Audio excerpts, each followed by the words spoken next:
rocher, ta lumière est mon sauveur. Je ne crains rien. Il est mon rempart et mon ferme soutien. De qui pourrais-je avoir peur? Shalom. Nous avons aujourd'hui la croquette biblique numéro 51 qui est tirée de Job au chapitre 6, le verset 22. Il y est écrit: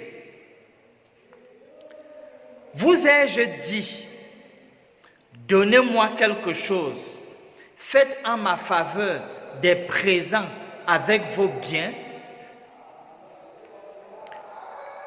Voilà la suite de ce que Job dit à ses amis ici, lesquels amis ont manqué de le traiter comme il se doit et n'ont pas fait suffisamment preuve de compassion à son endroit. Il leur demande: mais est-ce qu'en fait ce que j'attendais de vous, ce sont les biens? Et tout le monde sait que Job était quand même la personne la plus éminente, riche à ce moment-là, à cette époque, dans la contrée.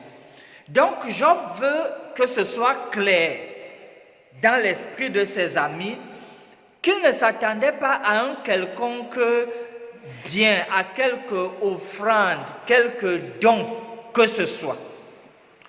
On trouve l'écho d'une telle idée dans Actes au chapitre 20, le verset 33, de la part de Paul dans le Nouveau Testament. Paul dit: je n'ai désiré ni argent, ni or, ni les vêtements de personne.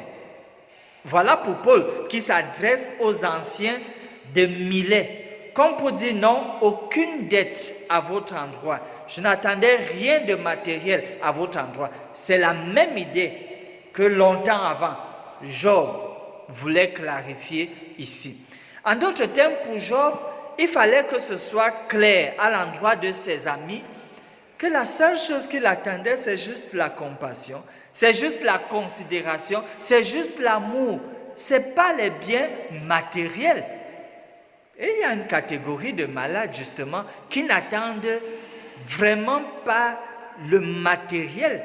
Ils veulent juste cette compassion, cet élan d'amour, cette fidélité dans l'amitié.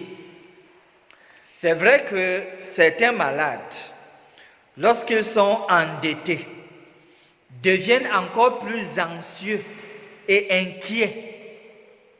Et plus encore, si les personnes qui leur doivent viennent leur rendre visite.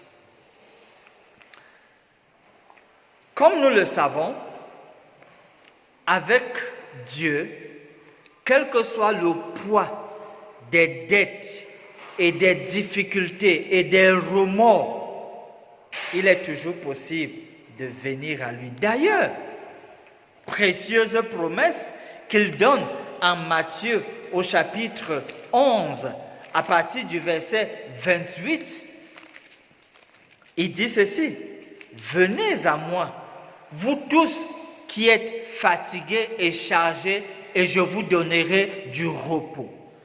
Prenez mon joug sur vous et recevez mes instructions, car je suis doux et humble de cœur, et vous trouverez du repos pour vos âmes. Car mon joug est doux et mon fardeau léger. Ayez donc cette foi-là, cette confiance, cette assurance, que si vous ouvrez vos cœurs au Seigneur pour tout lui dire, tout ce qui veut vous angoisser, tout ce qui pèse, tout ce qui vous tracasse, il est prêt à ôter cela totalement. Mais il faut lui faire confiance. C'est le Dieu bon, notre Seigneur, Adonai, le Seigneur bien-aimé.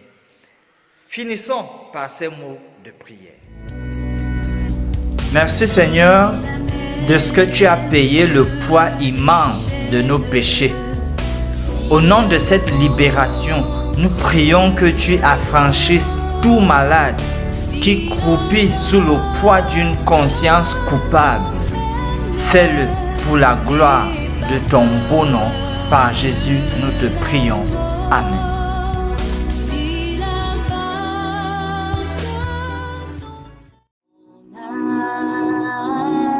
Espérons l'Éternel, mon âme, espérons l'Éternel, qu'un chant s'élève au Dieu du ciel, qu'un chant s'élève au Dieu du ciel, mon âme, espérons l'Éternel.